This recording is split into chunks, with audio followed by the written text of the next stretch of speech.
El semáforo está en rojo, el tráfico está pesado. Son las 5 de la tarde, ruta de lo acostumbrado. Voy camino a casa luego de un día largo y cansado. Tengo música de fondo y me mantiene relajado. Entre carros, un mentil y mucho ruido. Veo a alguien que camina con su rostro entristecido. Tenía un recipiente que contenía un par de monedas y una frase repetida: brother, dame lo que puedas. Allí siempre se pasaba por la tarde y la mañana. Unos cooperaban y otros le cerraban la ventana. Y si alguien le hablaba era en forma de prejuicio. No le daban pa' su hambre, pensaban que era pa'l vicio. Yo le había agotado, no podía más, estaba exhausto. Da un suspiro y al momento se dirige hacia mi auto. Un cartón que me decía: hace tiempo que no ceno, por favor dame la mano. No soy malo, yo soy bueno.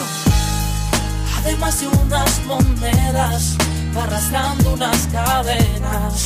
Un dolor, una condena que consuela por sus venas. Vacío que no llena, al contrario lo envenena.